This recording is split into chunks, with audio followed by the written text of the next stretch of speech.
देश के करीब 1 करोड़ से ज्यादा लोगों के लिए फायदे की खबर है।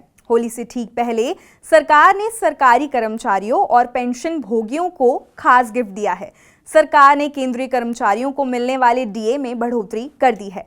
7 मार्च को हुई कैबिनेट मीटिंग में सरकार ने 4% डीए बढ़ाने का ऐलान किया है। ये 1 जनवरी 2024 से लागू होगा। डीए बढ़ने के बाद कर्मचारियों का भत्ता 46% से बढ़कर 50% हो गया है। अब जान लेते हैं इसका फायदा कितने लोगों को मिलेगा। देश में करीब 50 लाख केंद्रीय कर्मचारी हैं। इसके अलावा 68 लाख पेंशनर्स भी हैं। इस प्रकार करीब 1 करोड़ 18 लाख लोगों को फायदा होगा। लेकिन फायदा इतना ही नहीं है।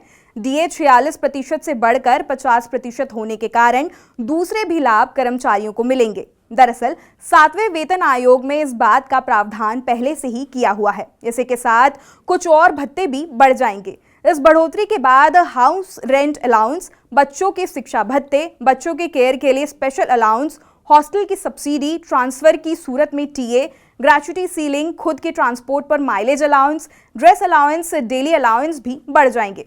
आइए इन फायदों को भी जान लेते हैं।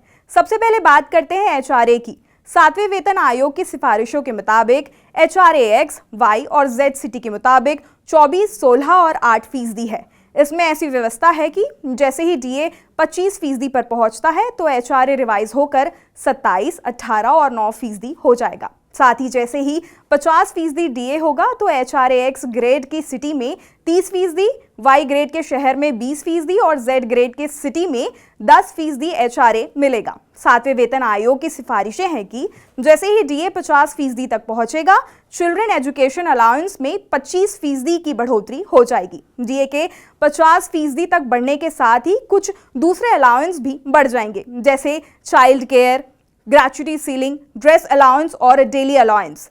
इन अलाउंस में भी 25% की बढ़ोतरी होगी। ऐसा इसलिए कि अलाउंस में भी डीए से ही जुड़े हैं। जैसे ही डीए का प्रतिशत बढ़ेगा, इन सब अलाउंस का भी प्रतिशत बढ़ जाएगा। ये महत्वपूर्ण सवाल है कि क्या डीए के 50% पर पहुंचने के साथ ही बेसिक पे बढ़ जाएगा? इसका जवाब है नहीं, क्योंकि 7वें वेतन आयोग की रिपोर्ट में इस तरह की कोई बात नहीं है। मतलब है कि ऐसा ऑटोमेटिकली नहीं होगा। इसके लिए सरकार को अलग से ही फैसला लेना होगा। एक नोटिफिकेशन निकालना होगा कि अमुक तारीख से 50% डीए को बेसिक पे में मर्ज कर दिया जाएगा। इसके बाद दूसरे भत्तों का भी कैलकुलेशन इसी आधार पर होगा। अब चलते चलते ये भी जान लेते हैं कि क्या होता है महंगाई भत्ता। दरअसल महंगाई भत्ता ऐसा पैसा है जो महंगाई बढ़ने के बावजूद सरकारी कर्मचारियों के जीवन स्तर को बनाए रखने के लिए दिया जाता है। ये पैसा सरकारी कर्मचारियों, पब्लिक सेक्टर के कर्मचारियों और पेंशन धारकों को दिया जाता है।